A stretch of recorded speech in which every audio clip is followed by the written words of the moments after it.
we're going to get started, and Dr. Ott, Linda will be doing the introductions of the panel in just a second.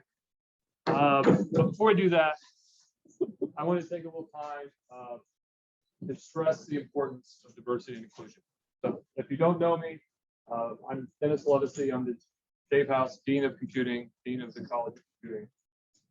And we have the Dennis 4, the 4 things that we're really focused on. And I think every one of my team can talk about what those are. We're going to continue to grow. We're going to continue to grow research. We're going to improve our industry engagement. And we are going to be more diverse, more inclusive, and more equitable. DEI is not listed as an afterthought.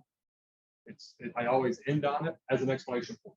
You'll never hear me getting up and talking about the cool things and the great things that we're doing in this college without talking about diversity, equity, and inclusion. Now, having said that, words don't mean a lot without actions.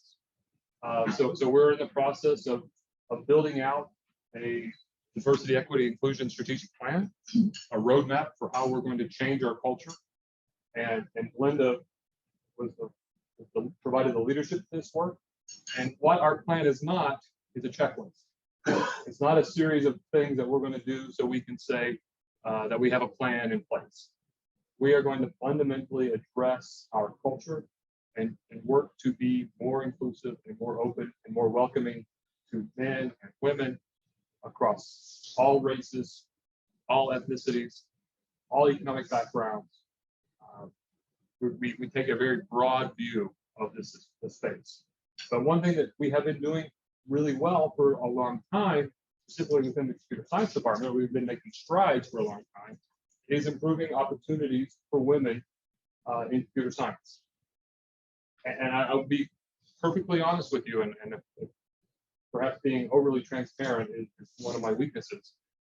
We've actually backslid a little bit the past year or two. And so Linda has developed, and I always refer to it as a ground game, a really robust way of interacting with young women and creating opportunities and a welcoming space and environment for them in computing. Our summer youth program for women in computer science, our women in computing clubs. And unfortunately, COVID has sort of eliminated or prevented us from having that high contact, aggressive ground game. And we're actually seeing it in our numbers. So we're going to get back to it now as things start to open up again. We're going to start thinking beyond what we've done in the past. We're going to embrace new things, and we will continue to improve. The other thing about the way we operate within the College of Computing, we measure everything. We measure everything, and we make data-informed decisions. And I don't care if what we do fails. We're going to throw everything at it. As long as we can measure it and see that it doesn't work, then we'll move on and focus on the things that do. So that's my promise to you. We're going to continue to do this. And I really look forward to this panel and hearing some of the things that we can do to be even better. Thank you.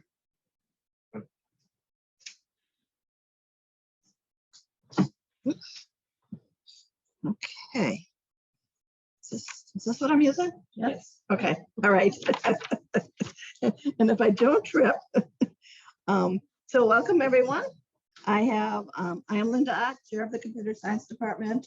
I have been at Michigan Tech for a really long time at this point. And I feel like I've been up for a really long time today too.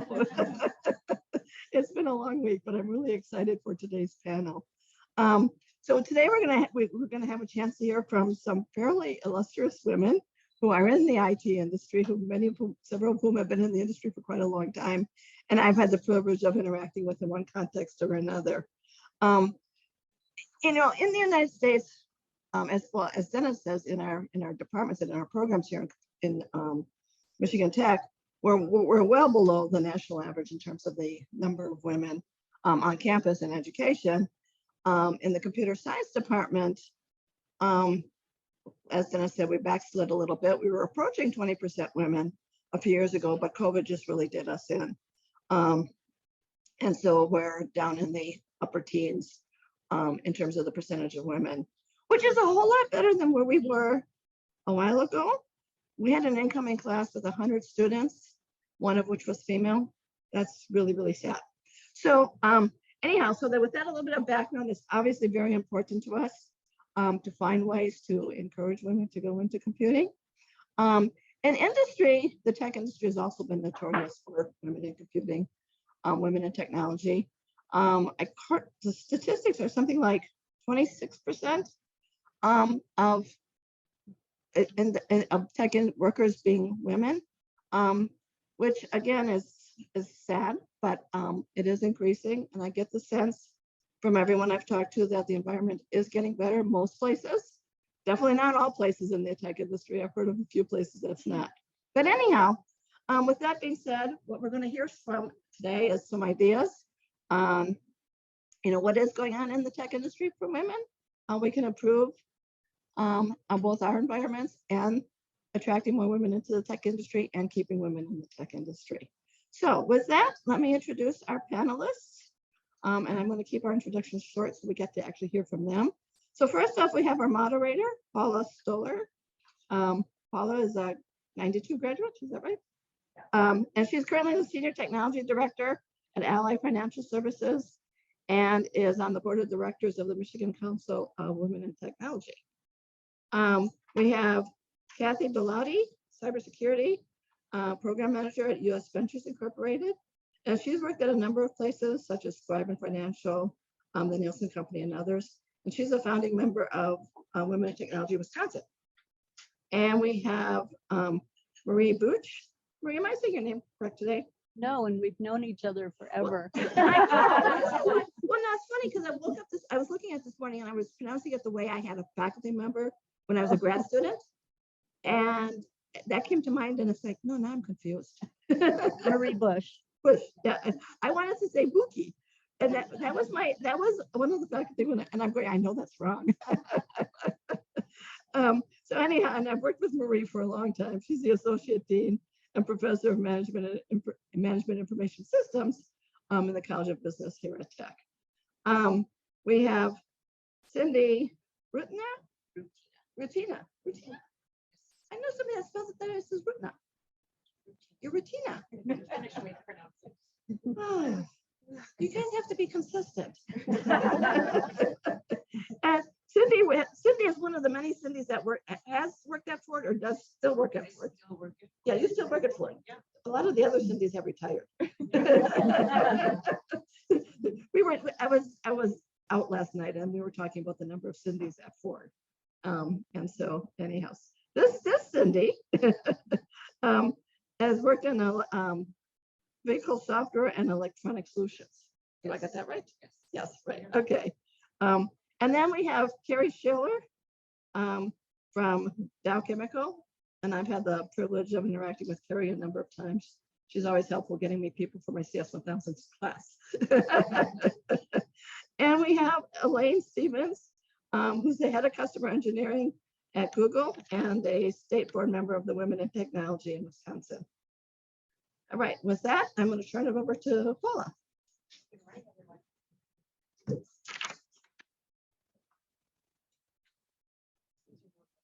Okay, I'll use my mom voice. My daughter might be the iPad on the screen. I don't know. So good morning, everyone. It's, when I was asked to be the moderator for this panel, I was extremely honored to have that. I'm extremely passionate about women in technology, and it's great to see a few female students in the audience. It's really difficult to attract girls, and usually they drop out around the age 12 and 13 into tech. And then once they join, getting them to stay. And so, the work that I do with the Michigan Council of Women in Technology is really aimed. So I hope that all of you, it's great to see you guys here, and I really hope you stick with it because it's a fantastic career journey.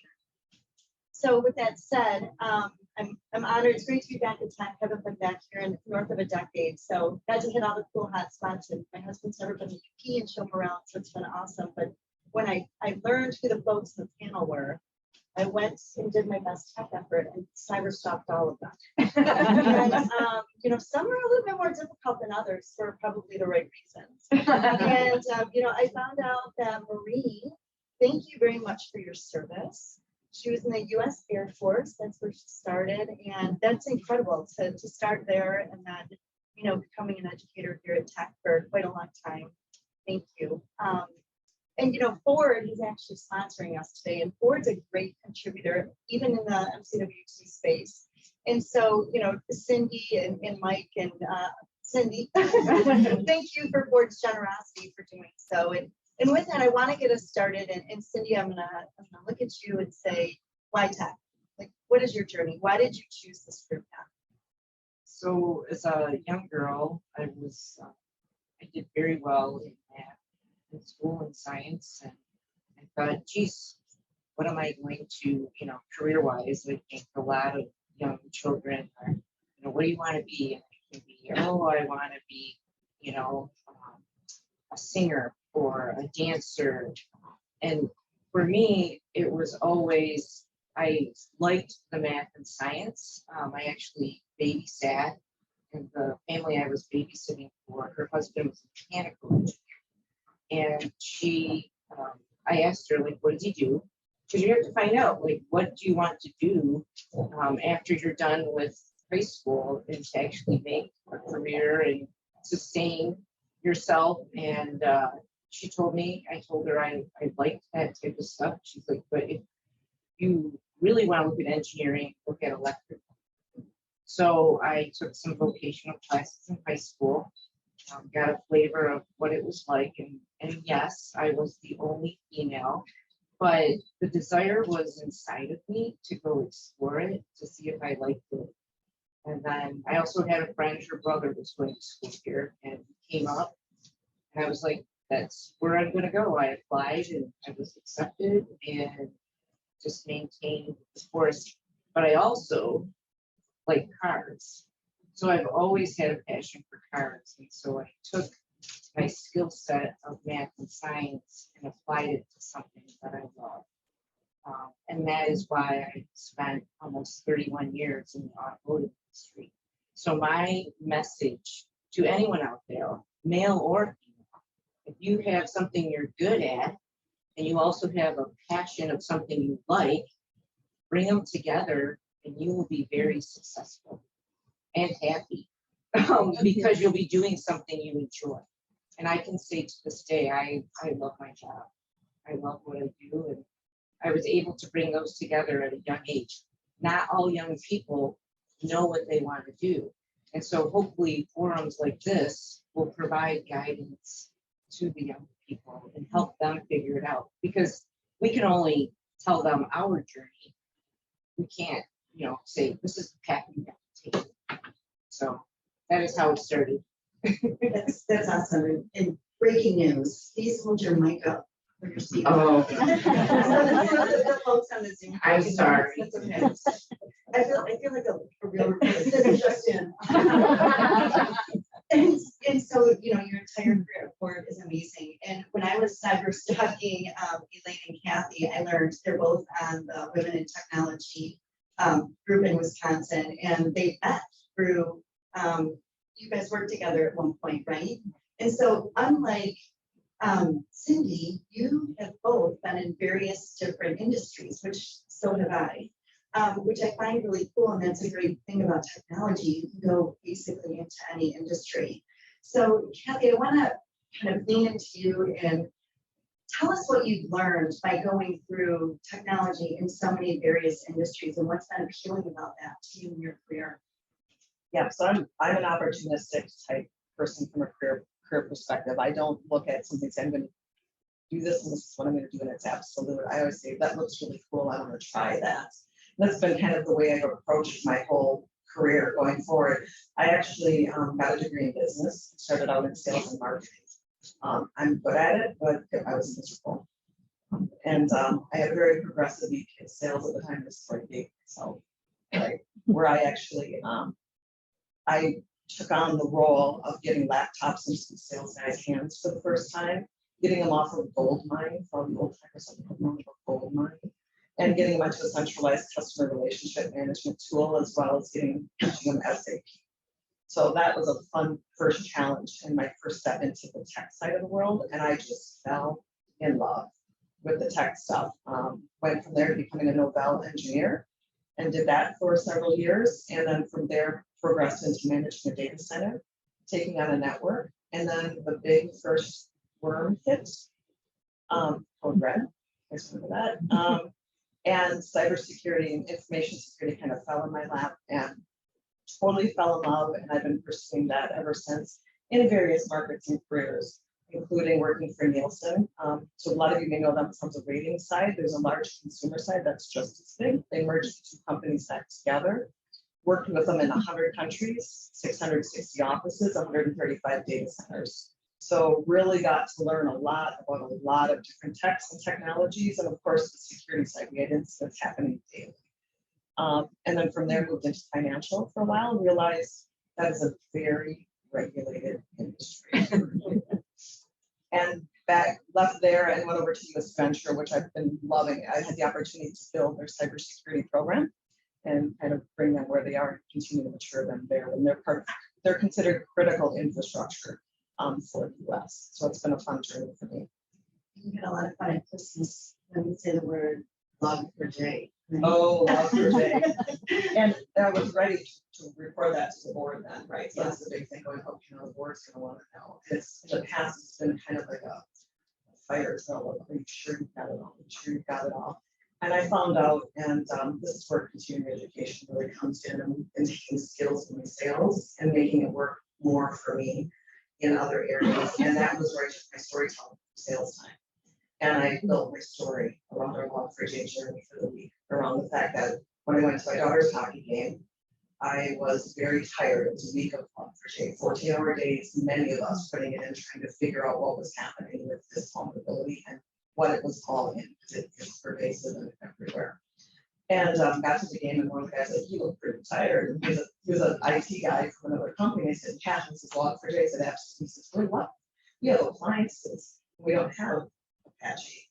And I looked at him and I said, "It's in the appliances, it's in the cloud, it's everywhere." And his face just fell. And while I got to watch my daughter play hockey and enjoy it, he was on the phone talking to his peers, trying to figure out what her risks he just completely ignored for a week. And that's what I told our board and said, that's why we know our program is working. So never underestimate taking your skills from one area and bringing it to another area. Excellent. And the storytelling piece is a huge part. Those of us that are in technology, coding and programming are a piece of it. Being able to explain the reasons why you're doing what you're doing and understanding the business is equally as critical. So just remember that. And so Elaine, you also have a very diverse industry experience. Are you as opportunistic as Kathi, or what led you through your journey?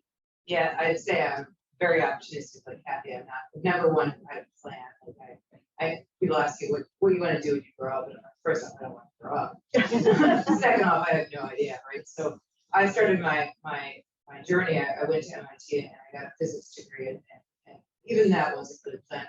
My big brother was a physicist, so I blindly followed the steps. And then suddenly, towards the end of my college career, realized that this was leading me towards more years of studying. I was really done studying, and I needed to pivot. I needed to do something different than to stay in academia. And so I thought about, what are the skills I have that I've learned that are transferable? What can I take this degree and do? You think about, you take particles in a particle collider and you slam them together, you don't see anything. What you get is a lot of data. And so what I built up over my 4 years of schooling was a huge ability to do data analysis. I will say, I was the original data scientist. I was a data scientist before data scientists were cool. And so kind of took that and then pivoted into a consulting firm that did data analytics consulting. I was kind of very well suited to that. Did 10 years of that off-road. And I always say, part of what you learn through this career is what you don't want to do. Sometimes normal people don't get on a plane Monday morning and return Thursday night. What would happen if I was home 7 days a week and not just 3 days a week? So switched to get off the road, transferred those skills that I learned from that job and learned how to be a project manager to another role that was a project manager. And it happened to be in the early days of was working for a company that was managing fleets of cars, trucks for other companies in the late 90s. And it was the early IoT days. And so we had put telematics in the cars and built up the first systems that could track it and detect it and figure out about how you reduce idle time to save energy, how you can do safety off of all of these things. And so, I look at this and throughout my journey, I've pivoted to various different jobs, but each one I've taken a skill that I learned in the previous job and it's been relevant to the later job. So 3 jobs later, I joined the company that ultimately got acquired by Kathy's company, And part of what we're doing was, calculating costs of fuel for a full truckload of goods. Suddenly, all of my experience in the transportation industry was highly relevant. Never planned, but just kind of one jump to the next. And from there, I built up while I was there all of this cloud experience. So we had these systems that were 15 years old that had started when the company was an idea in the founder's mind. And as with any company, it morphed what it was going to do, and people kept adding on new modules of code until we had a system that worked, but it couldn't scale. It couldn't modernize, and it was actually hindering us from getting to do the great things we wanted to do. And we said, all right, we need to rebuild this. And are we going to rebuild this on-prem one more time, or are we going to go to the cloud? And really looked at the benefits of the cloud and said, let's move this. And so really got to lead a team that was transferring and rebuilding the systems from on-prem into this cutting-edge cloud piece.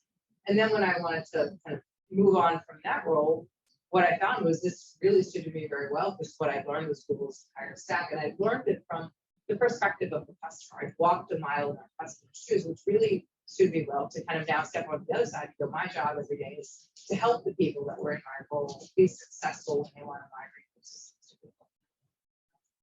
That's a great story. And, being in technology, you see a lot of stickers on people's laptops. I saw one recently that said, data is the new bacon. I thought that was really cool. And so Carrie, 34 years at Dow. That's quite a So that is, similar to Cindy, you've been it down basically your whole career, right? Unlike Kathi and Elaine. So tell us about why you stayed with Dow. That is a great question. So 34 years, coming up on 35. I'm a college of business graduate here and was in the MIS program. And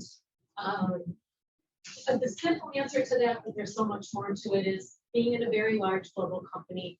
I have changed jobs so many times and been able to stay with that same company. I had so many opportunities to build on from one to another.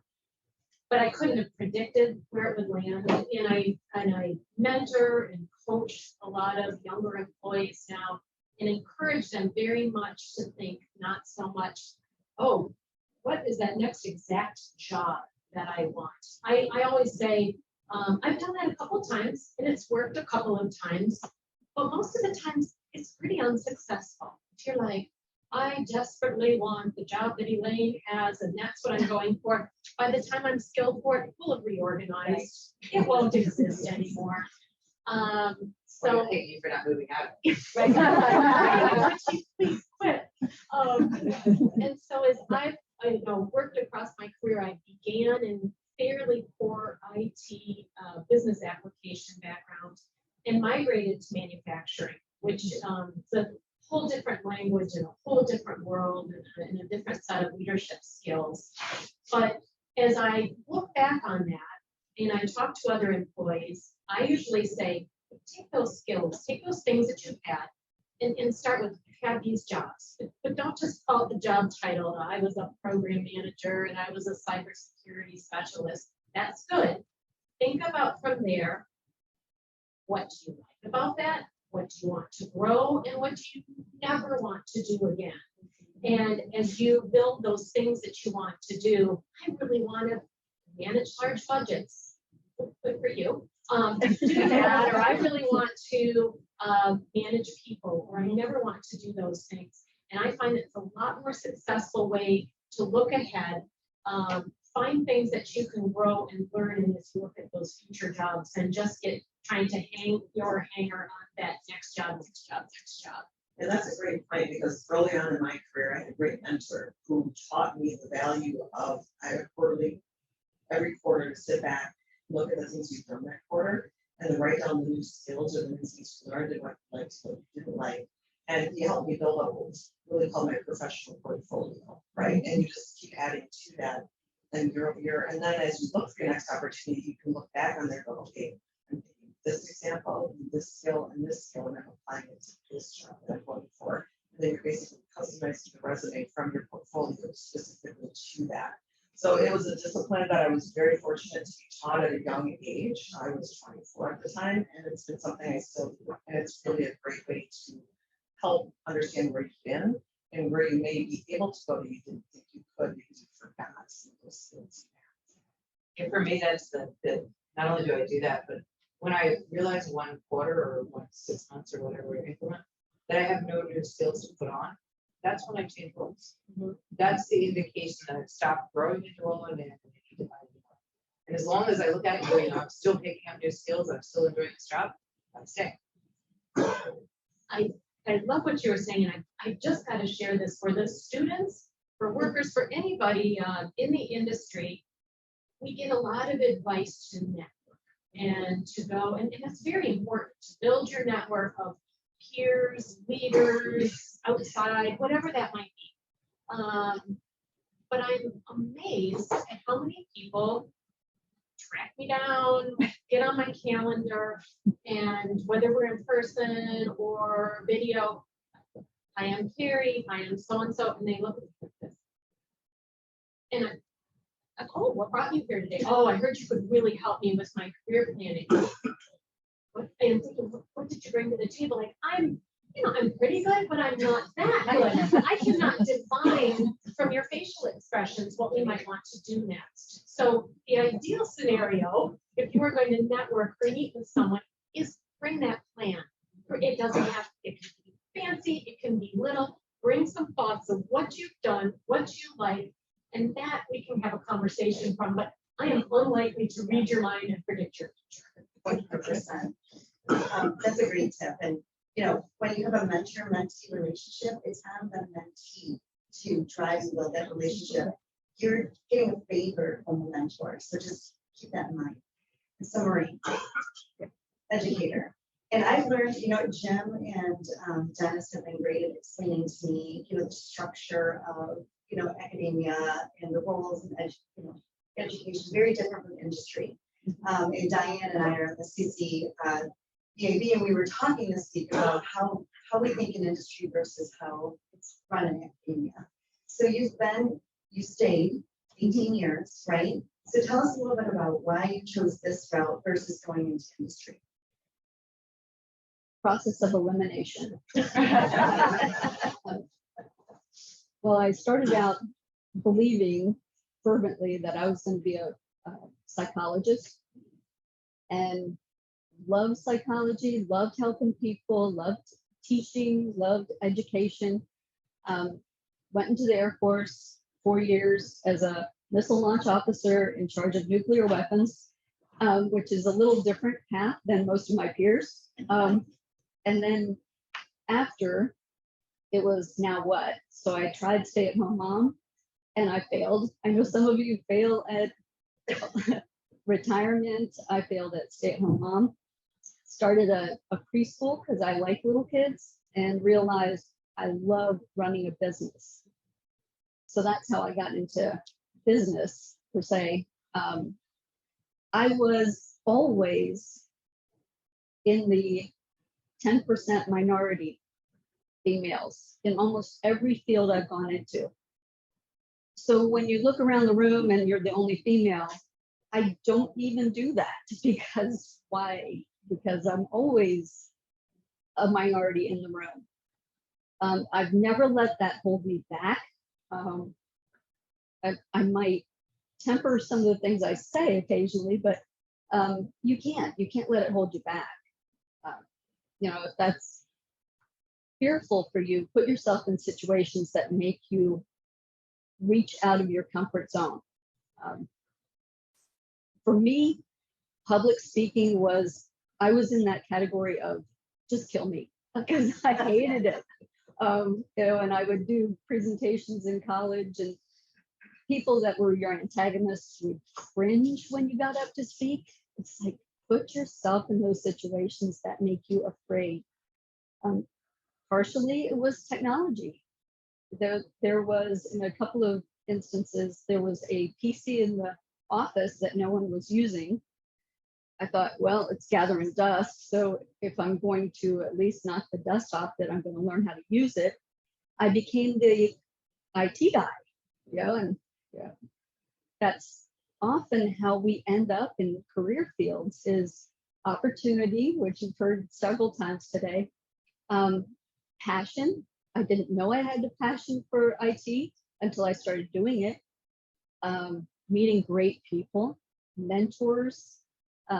You look across the aisle and you think, oh, I could do that better than that person. And I'm going to give it a try. So, and you've also heard always, always, always keep learning. Yeah, and I have friends that are like, don't you get tired of that? Don't you not? Because there's always more to learn and meet great people. I like to travel, but I like being at home. So that was, one of my friends often said, you find your non-negotiables, and that's your starting point. So for students, if you have no idea where to begin, start talking to someone. You don't have to call it a mentor, just start talking to someone. Sometimes you don't know what your passion is until you hear yourself say it. So begin with your non-negotiables and go from there. And it's probably going to land you in IT. That's right, and that's great, be comfortable with being uncomfortable. It's a difficult place to get to, but like Elaine said, know what you've been doing, and when you see that you're not gaining any new skills, that's when you take a moment and you're like, okay, I'm gonna make a change. Before we go on, if there's any questions in the audience, there's a mic in the back, feel free, or just raise your hand and I can repeat the question for those that are on the Zoom call. And I think the chat is open too, so I don't know, we'll take questions during the whole session, so don't wait until the end. So I don't know, Dennis, is there anything there? Not yet. Okay, yes. Another question. Sure thing. Why do you think there are a minority of females in technology? Why is that? The question is, why do you think there are a minority of females in technology? Why is that? So who wants to take that one up? I'll start. So some of the research we've done with women in technology, Wisconsin, is trying to answer that question and figure it out. And actually in the 80s, it was almost 35% women in technology. So we've actually gone backwards quite a bit, which has been one of the phenomena we're trying to figure out. What we're seeing is that we're losing them in two places. The first place is middle school, and then the second place is like first or second year of college. And so we're trying to figure out what we can do to bolster those areas and keep those girls in it. What's happening in middle school, we're finding out, is other girls are off and their friends go to these other fun classes, and so they kind of follow because they want to stay with girls and friends. So we're creating Grit for Girls. It's one of our pillars we use in Wisconsin to create clubs, so girls can see that there are other girls also interested, and they build new bonds and friendships as well, which helps support them through middle school and into high school.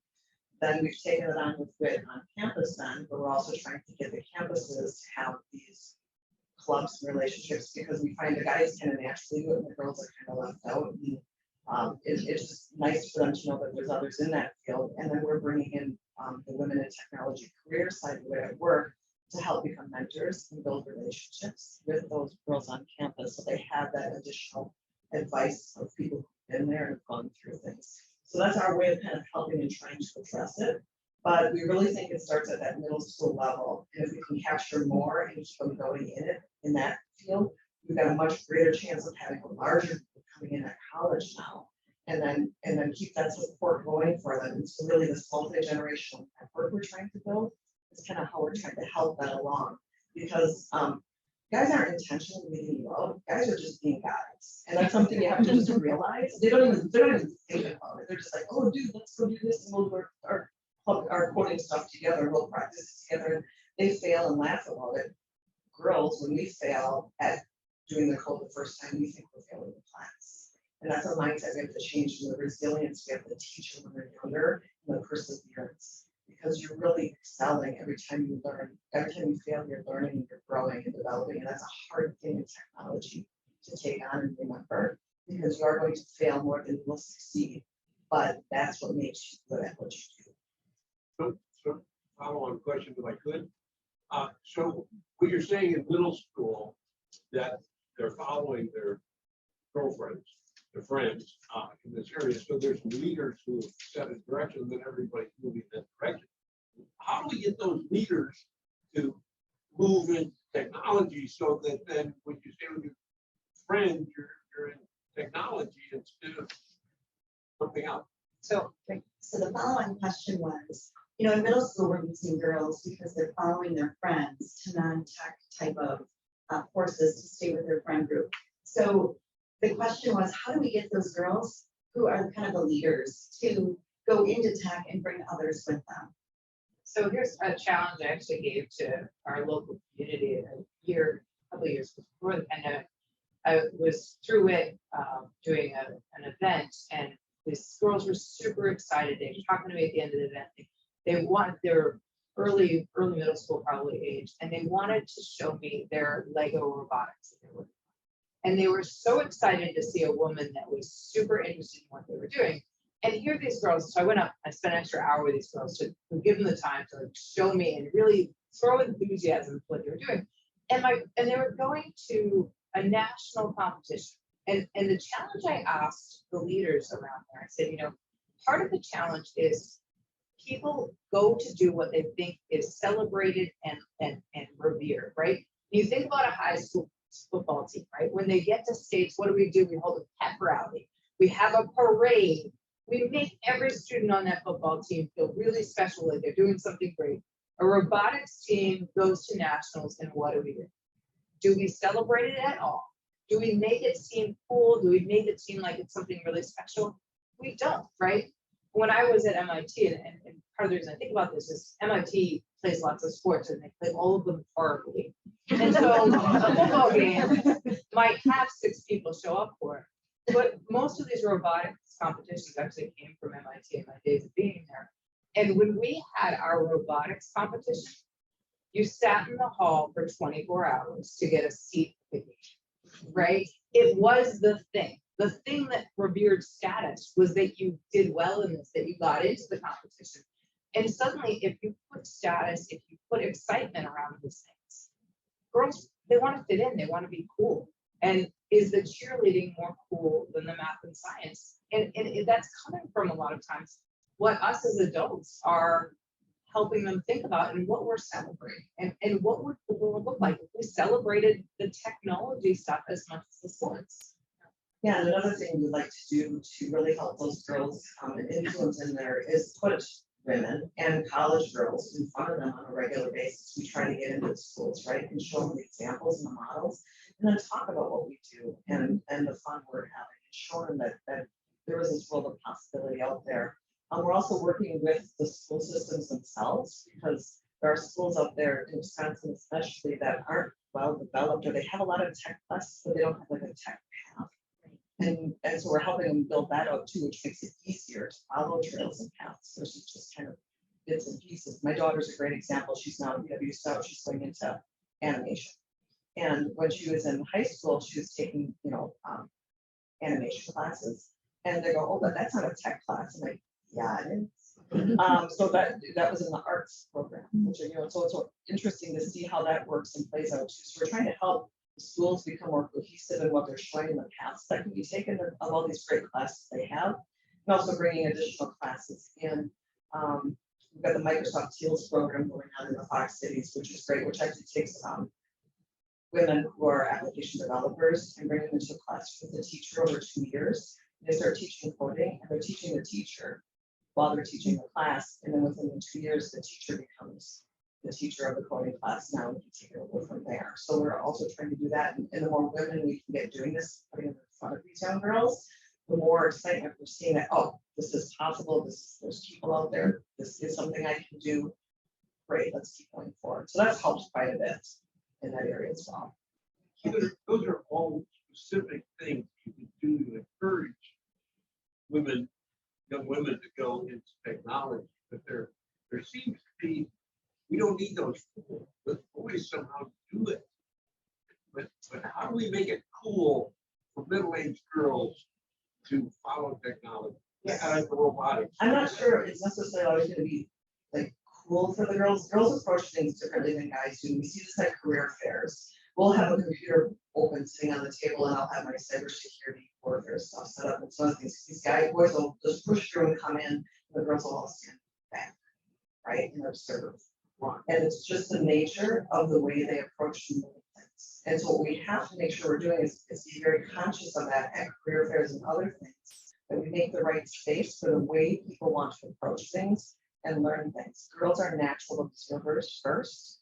They're critical thinkers, and they kind of look back and figure things out and then decide, okay, I'm gonna go forward. And they're much more, I don't want to say tentative, but they tend to approach it in a much more deliberately. I think that's a good word to use for it. So I think what we also have to realize is boys are like bulls in a china shop. They just go for this or that or the other thing, right? My daughter got frustrated in tech ed class because the teacher spent 3 days talking about safety. She says, I got it in the first day. So look around people with you, they get it. She's like, oh God, yeah, he's talking about boys.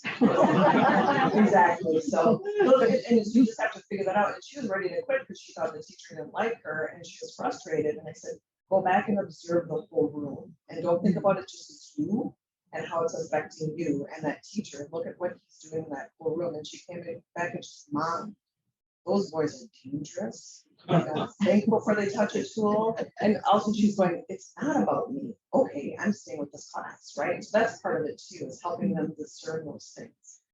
I think it's also, I mean, some of it's stigma, right? Like, I think back to my days in like, middle school and high school. You never wanted to, as a girl, you didn't want to be the like, there was nothing good about your social status as soon as you were labeled intellectual and a geek, right?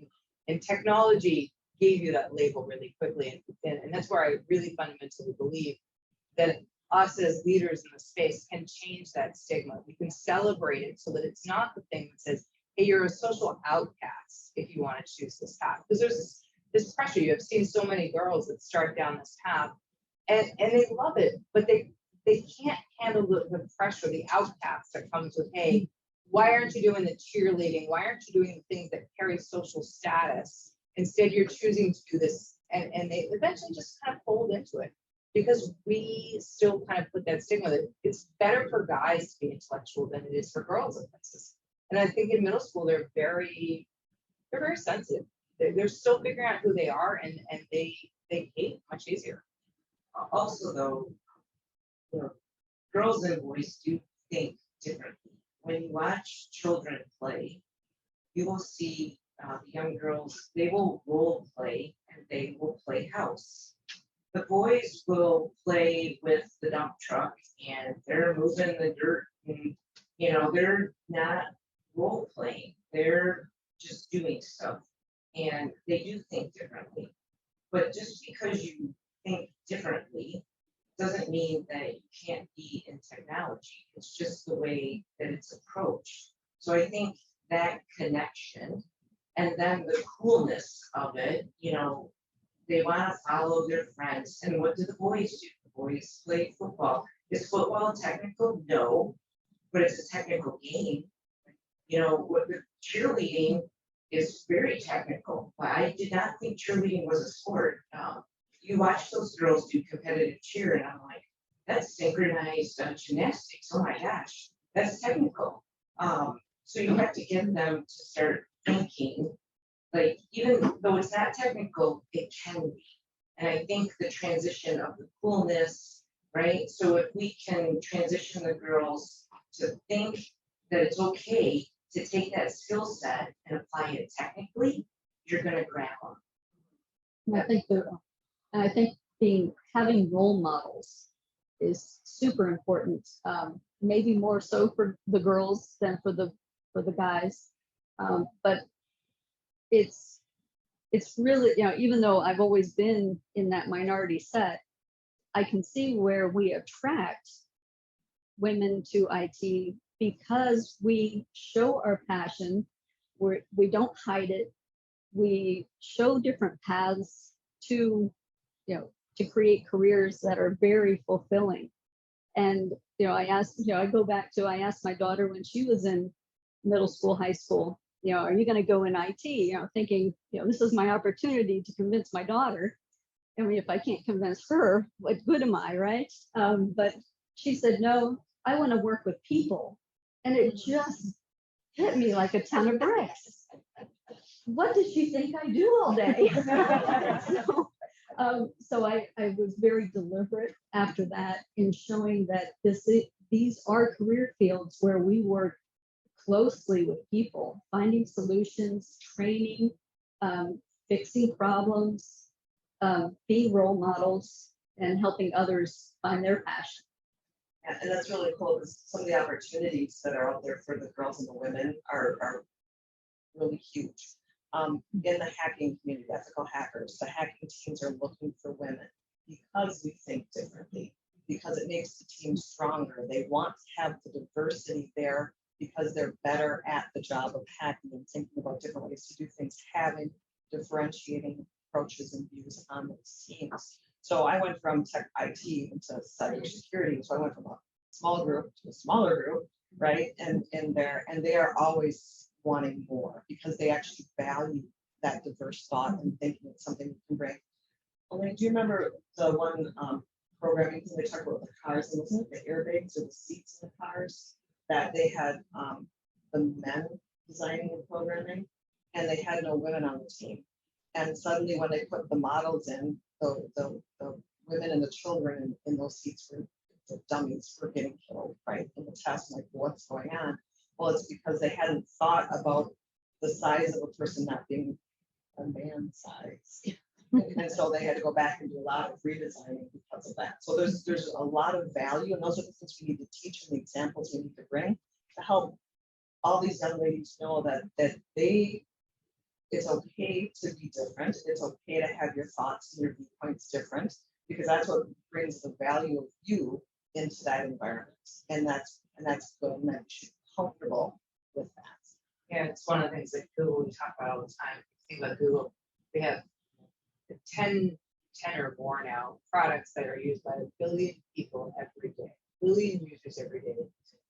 And the statement they make, it really in our head all the time, is if you're gonna make a product that's made for everyone, it has to be made by, you need representation of all of the different kinds of users, the girls, the guys, the people from different countries, people with disabilities.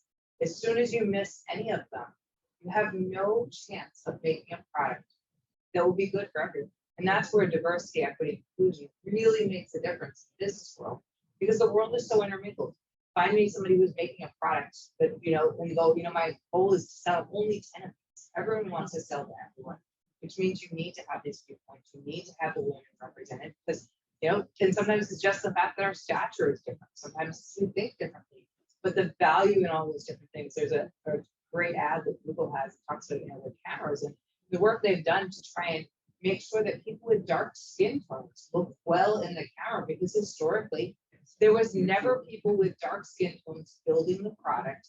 And so when they were taking pictures to do the tests, they took pictures of people in the room, all people with light skin tones, and these cameras did terribly at it. It's a real big statement about the progress we're making, that people are thinking about this. And Elaine, that's a great point that Google's making, especially when it comes to accessibility as well. Yes. That's part of DE&I, is making sure your products and what you're selling, what you're using are available to everybody. And you have to think about those who have some accessibility challenges. I want to kind of change kind of the pace a little bit, switch directions here. I found in my career that I'm often the only female on the team or in a meeting. There are times, when I've taken a Zoom screen, there's 24 people and me, and they're all men. So, it is a little bit of intimidating. And, women, especially younger in their careers, we often think we have to meet every single job qualification and experience, check, before we apply. Men are like, oh, I heard of that. That's cool. I think my brother does it, or a good friend. I'm going to go for it. And that's kind of the riskiness and the risk-taking difference between men and women. And it goes back to what Kathi said earlier, how they're taught at a younger age to take a little bit more risk. So oftentimes, being the only woman at the table, or, a few women amongst a sea of guys, how are you heard in your organization? What do you have to do that you feel is a little bit differently in the tech space than maybe in a traditional role or different career that has helped you get to where you're at? Can I describe to you an industry conference that I normally attend every year? And it's a fabulous conference, but it is a combination of manufacturing and IT. So it's operations IT. So let's take a field that has very few women, and then let's combine that with another field that has very few women. And then when we go to the conference and a vendor or someone says, Carrie, I hope I can find you. And I'll be like, I know there's going to be 700 people there, but I'll be the woman. So you will not really have a very difficult But time. isn't it great to ask? Oh, Yeah. definitely. Oh, yeah. You get to a break and they say, and I'm like, woohoo, I'm all alone in here. It's fantastic. Sometimes I use that to my advantage. You'll find me, I'll be the woman. It doesn't, now after that, I've got to, make my statement, be of value, show what I have to bring to the table. But I'm going to tell you students that are here, you're already getting a little used to it because we talked about the ratio that's here. So this is not a bad foundation as a female. Or I'm glad that we've got male counterparts here because we all need to be working together. We all need to be reaching out to each other, whether we're in the minority or the majority. If we're the majority, we can be allies. But my message out of that is I don't feel that I've suffered from that.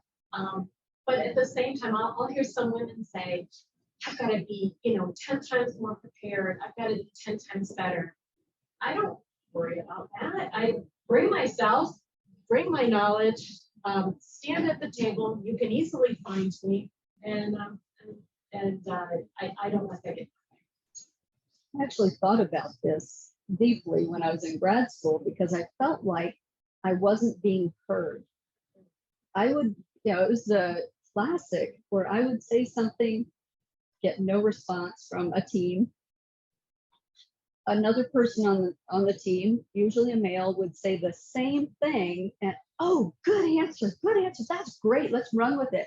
And I thought, well, what am I doing differently that's causing or contributing to that situation? So I owned it and I started watching and listening carefully. And I found out that I was a person of very few words. So when I said something, it was a 4-word sentence, maybe. I didn't elaborate, I didn't pitch it. And I saw that the gentlemen were bogarting the mic. They would, even to the point where you'd say, is there a question? Would you please get to it? So I started holding on to the mic a little longer.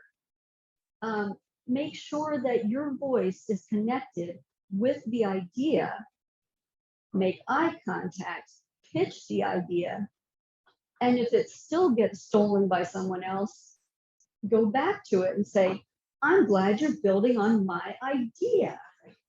Just be a little more assertive in those situations. Is it easy? No, it's not sometimes. Sometimes it's just easier to be, walk out in a huff.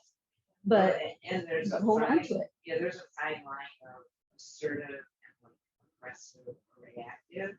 And Yeah. that skill and the way you hone in on it is a lifelong skill. Whether it's on the job, in the home, driving the car, in the grocery store line.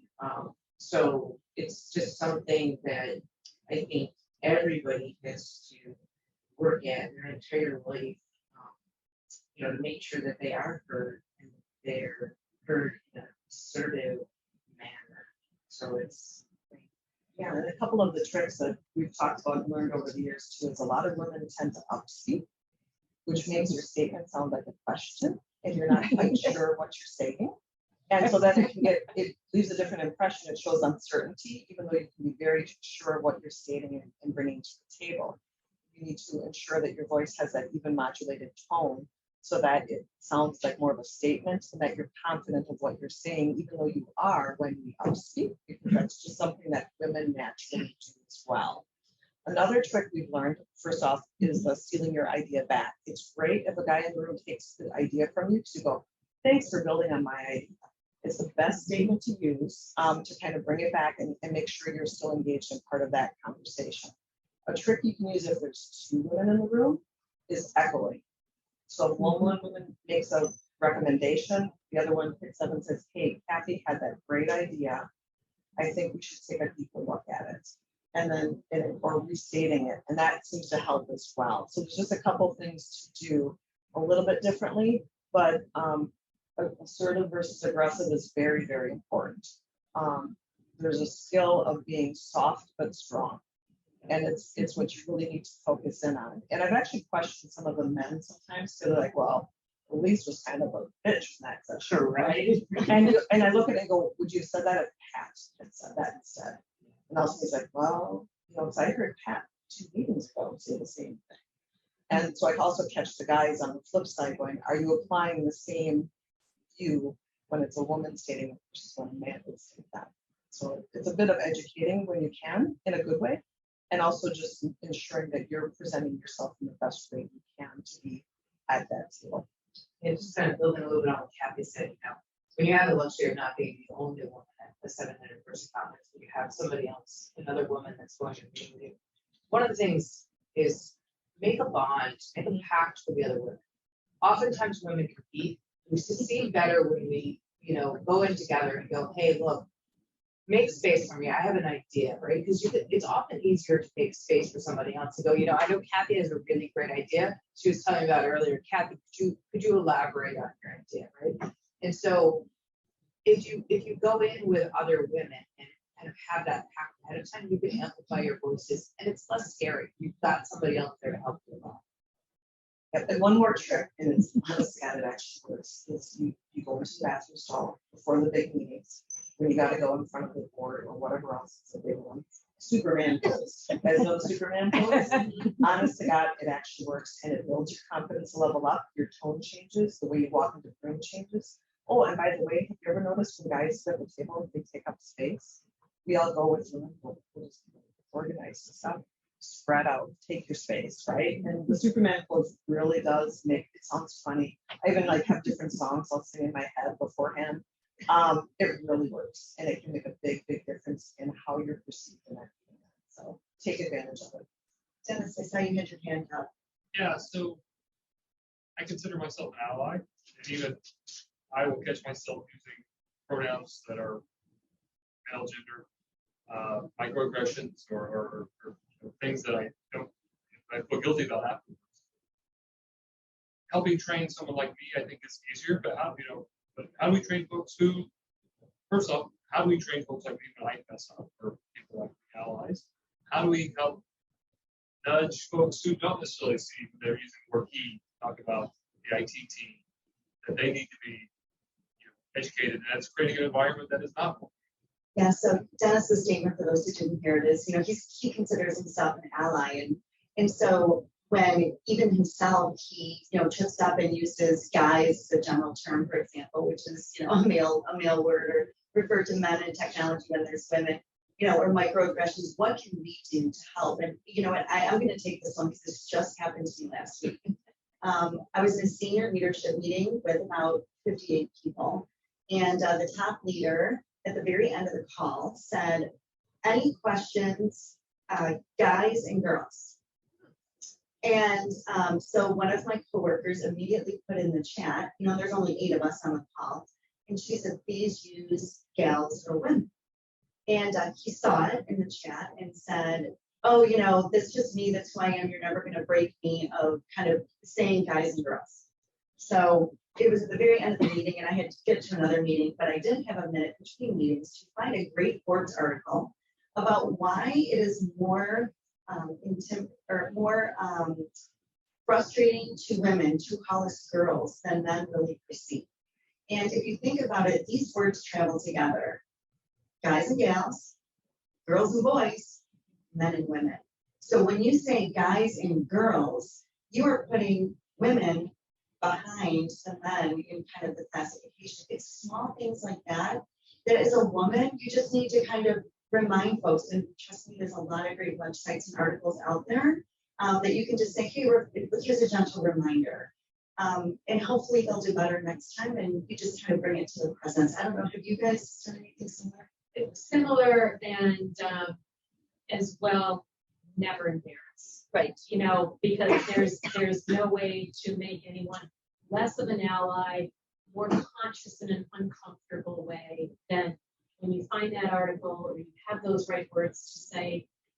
Years ago, I was on the phone with a group of people, and it was before we were doing video. It was a colleague of mine from Germany, and he was saying two things all the time. He kept talking about a new team member that was coming, and he kept talking about, you know, the Chinese girl.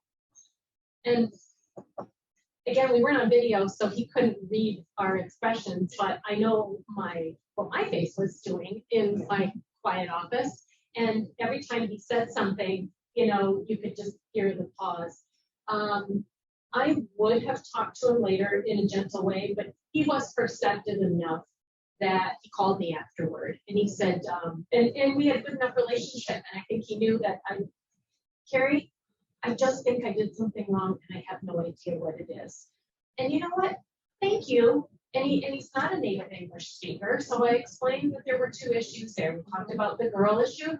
And I said, we didn't need to mention the person's nationality every single time. When you're saying that, it's as if you're calling that out among anything else about her. But that was beautiful that he chose to contact me afterward. But otherwise, I usually try to do it behind the scenes. Never embarrassed. And so in that meeting, I will say, the individual who put woman in the chat, really, the individual, the gentleman, he took offense. Like he was embarrassed that someone called him out. It was in chat. And so that's why I chose afterward to send an email one out.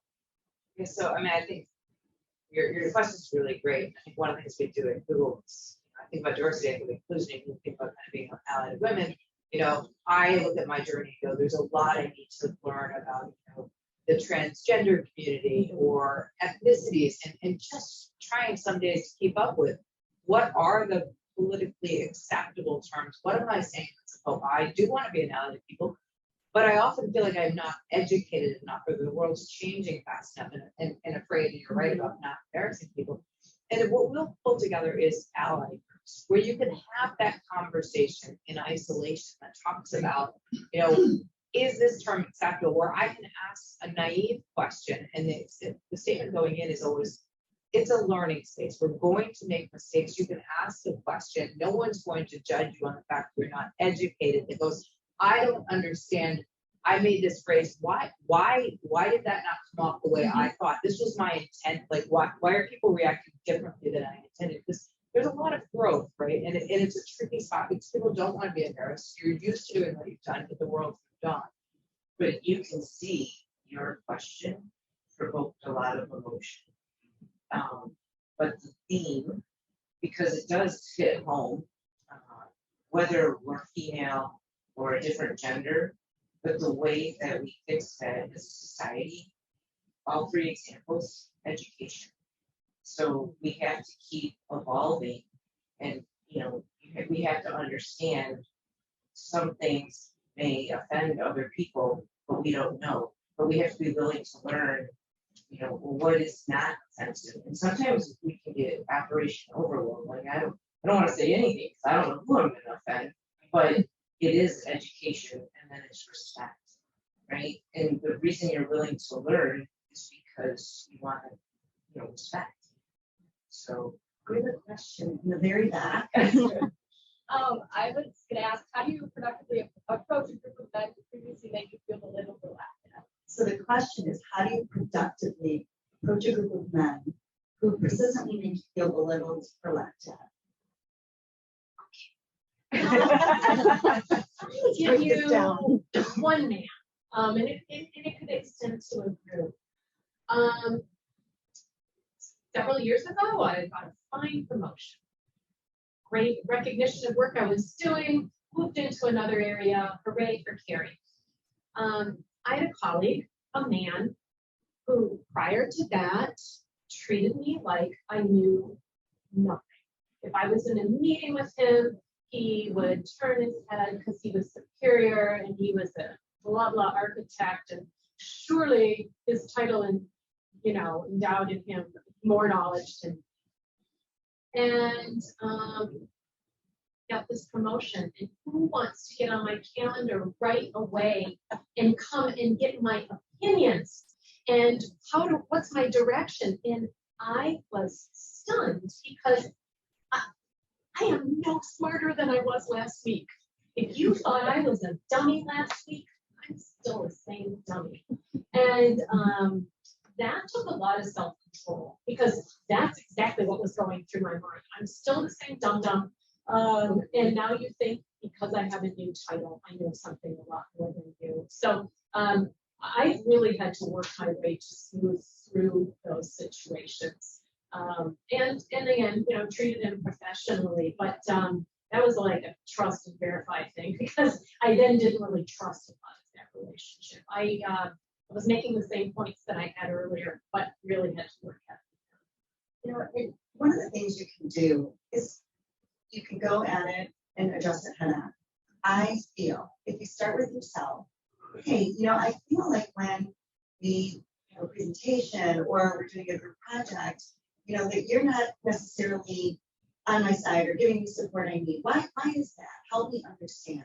The other thing you can do is I often, before I approach anyone, I do self-reflect. And it's hard to do. You're like, this is the treatment I'm receiving. I have to raise my conscious to what am I doing to receive that treatment? And really take a minute to self-reflect. And then if I can't come up with anything, I may go directly to the individual or ask somebody who knows us both and see if they can shed some light on it. Yeah, I mean, I think for me, as I think about it, and I've had a number of times in my career where it was early in my career, I worked with these, it was consulting, I worked with these three gentlemen, and one of them would actually never talk. He would talk to another gentleman in the room and say, "Can you tell Elaine?" And I was literally in the room, right? Your agent? And so clearly my ears didn't work very well. And you know, I thought about it, and for me, a lot of times it's people introducing the values. They go, how hard is this going to be, and what's the benefit? And one of the things I encourage all of you guys to do is, you know, when people do that to you, don't let it eat at your self-esteem. My thing always is, I look at those moments and go, I feel so sorry for that guy, because my interpretation was he didn't know how to deal with a woman in technology. He was awkward, and for whatever reason, in his awkwardness, chose to avoid talking to me. I never took it as a reflection of me.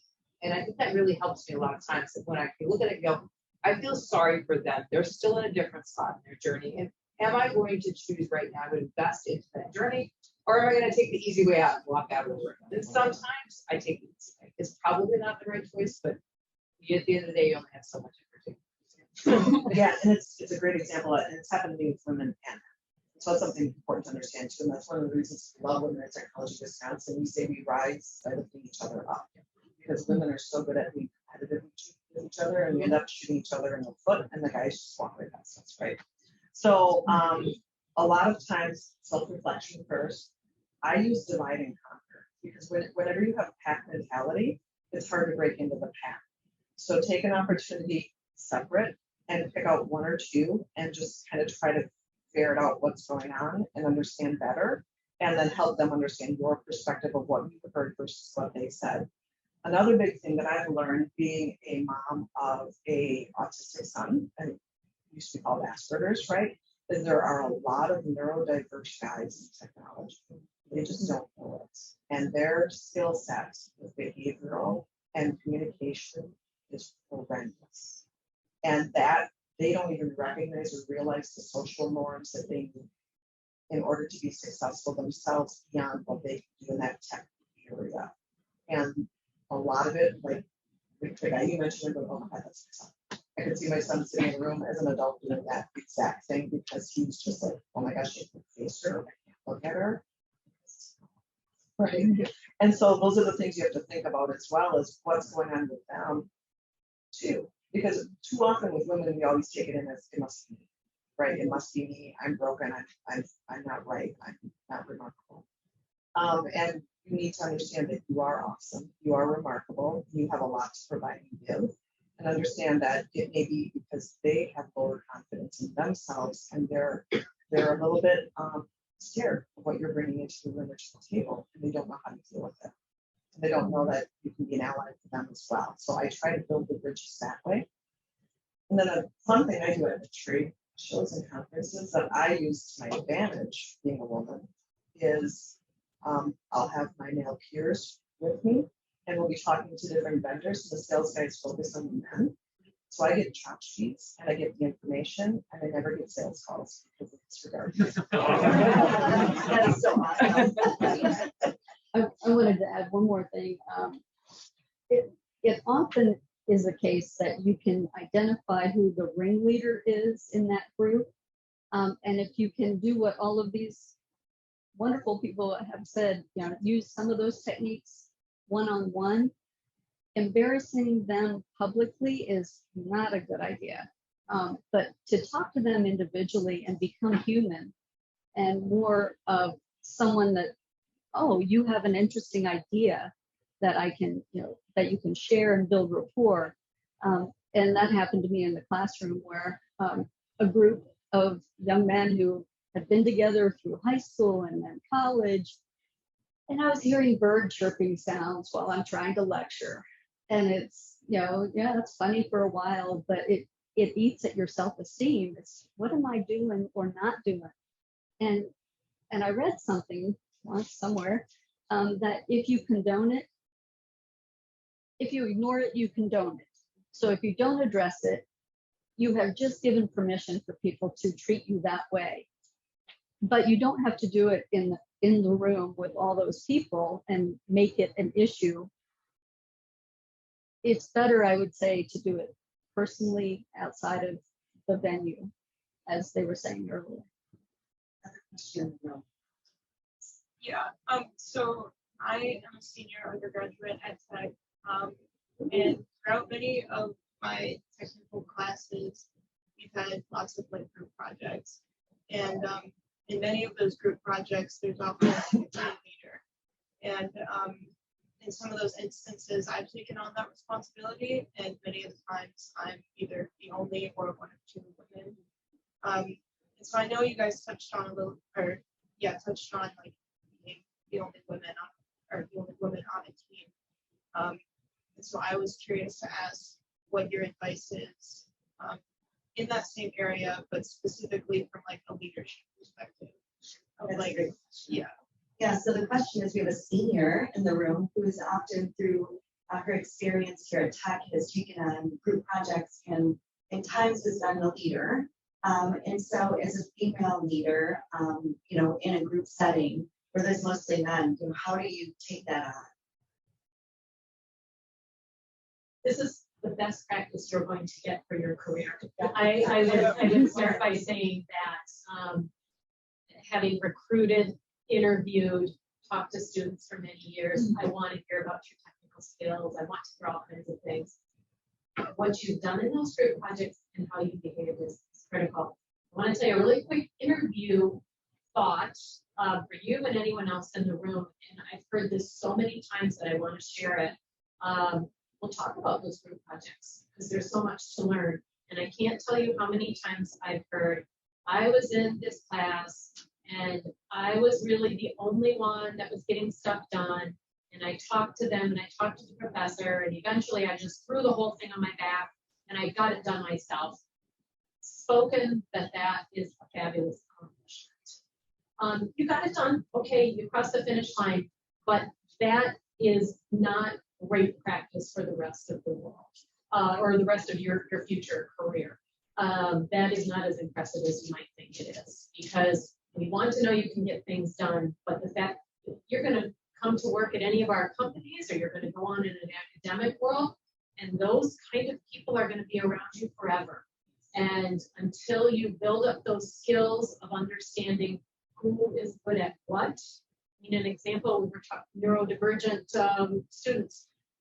We had a gentleman on the spectrum working in my team for years. Once we recognized that, and then these are the roles that he plays, oh my gosh, he brought way more to the table than anyone could have. Is he the one to give the final presentation? No, he wasn't.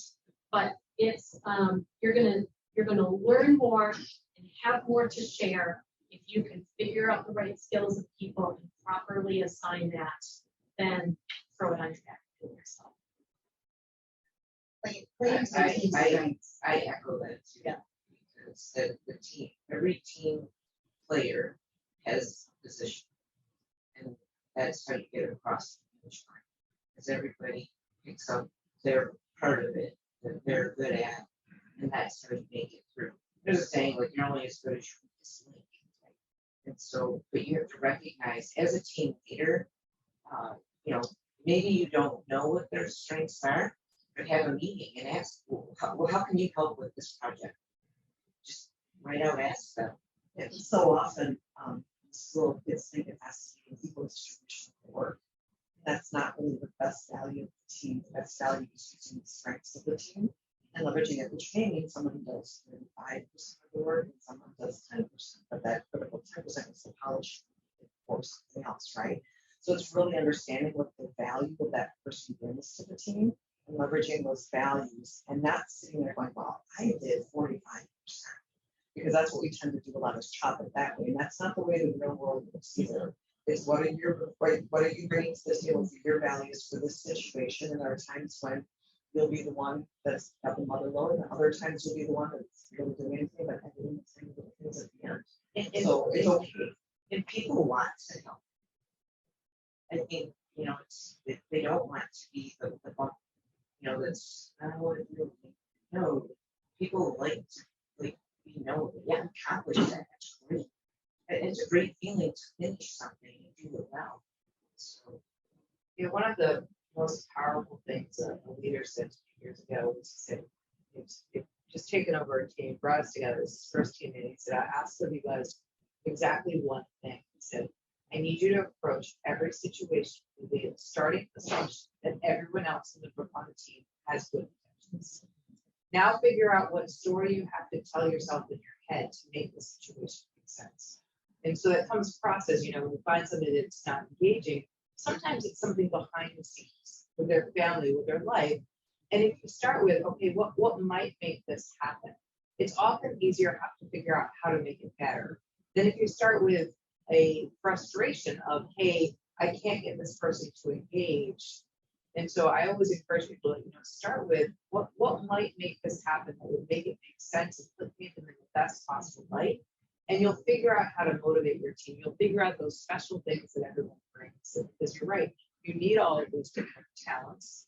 And that will help you figure it out and be massively successful.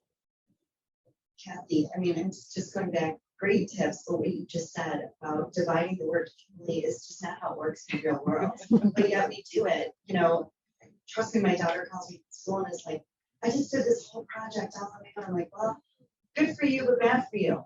I thought I taught you better. She's still working on it, right?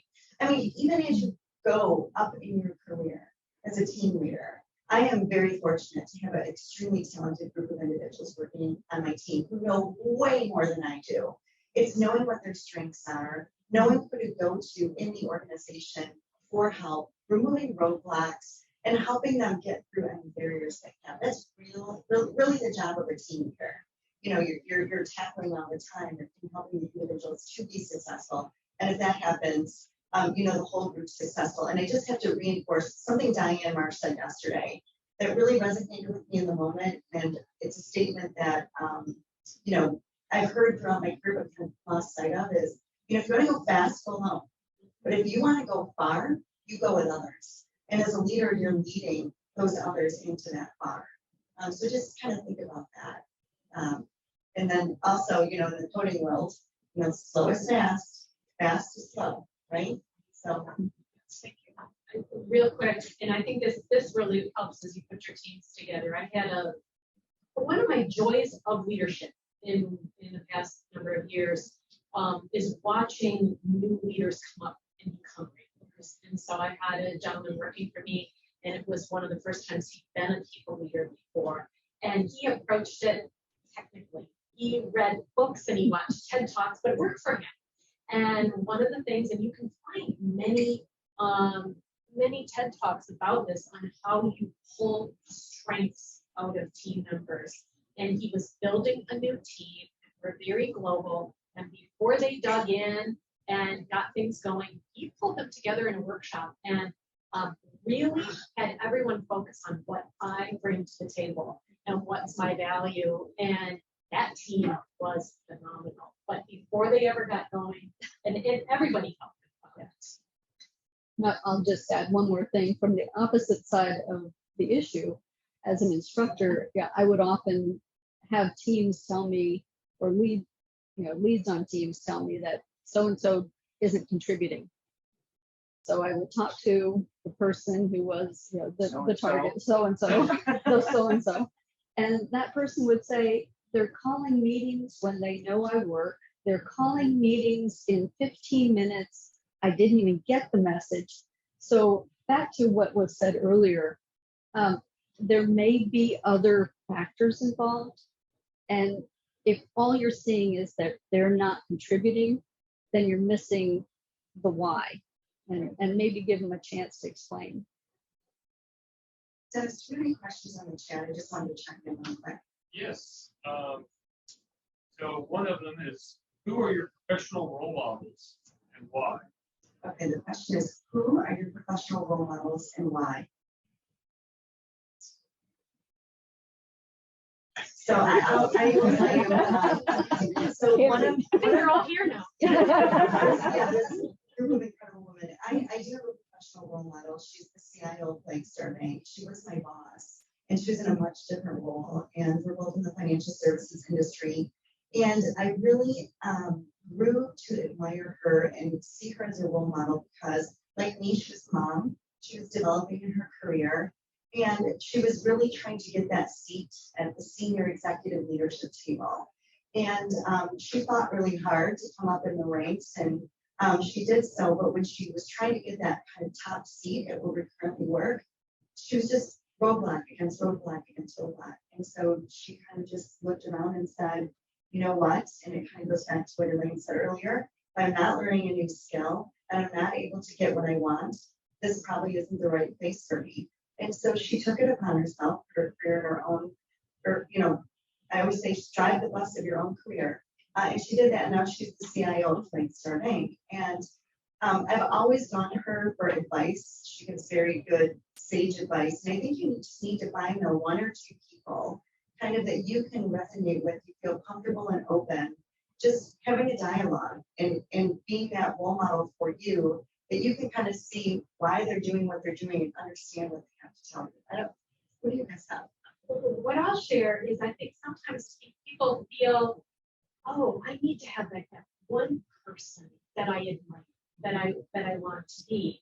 And I always say there's unlikely one person that has all of those qualities. So when you're looking for, okay, what can I learn from? Or if you're fortunate enough to kind of shop around and find a mentor or mentors, what are the things, kind of like back to my original thing about what are the things about jobs you want? No, not as much what is the job I want?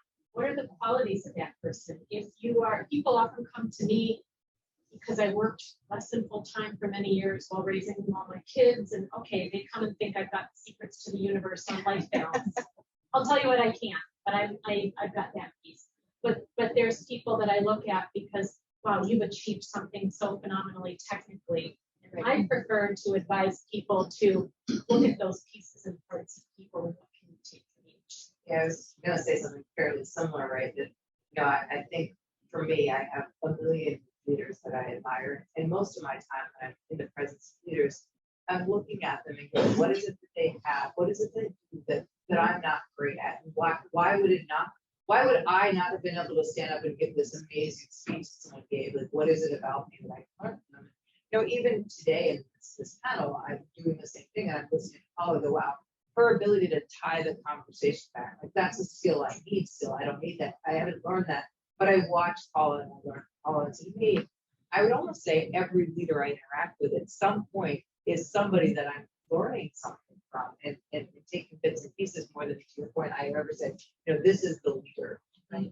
Yeah, so one of the leaders, when I first went to Nielsen, who had been a GP person as well, phenomenal leader, gave her a chance. He did a great presentation of who he was, and he had up there the different managers and people he'd worked for, and the one thing that he learned from that one. And I thought that was really great to do. And so I've done the same thing with mine, and I've actually been teaching my children this, and my daughter, when she was in 6th grade, had a horrendous soccer coach. she wanted to quit. It was that bad, right? And it was just not a great year for her. And we worked with her on the challenges, and she persevered through that year. And then I said, and she says, well, my 2 soccer coaches are great. I want to write them thank you notes. I said, we have to write it to all 3. And she's like, well, but I didn't learn anything. I said, no, each of them taught you something. You figure out what it is he taught you, and you put that in the thank you thing. And she recognized that he taught her resilience, right? And so she put that note to him. Felt awesome, right? He thinks he's the greatest thing since sliced bread. He still thinks that's fine because he wouldn't listen to us the whole year. Why would change now? But she learned a valuable lesson that even in those who aren't good leaders or aren't the ones you're looking for, there are lessons and things you can learn to make yourself better. And so that's something that we're trying to teach those kids as well.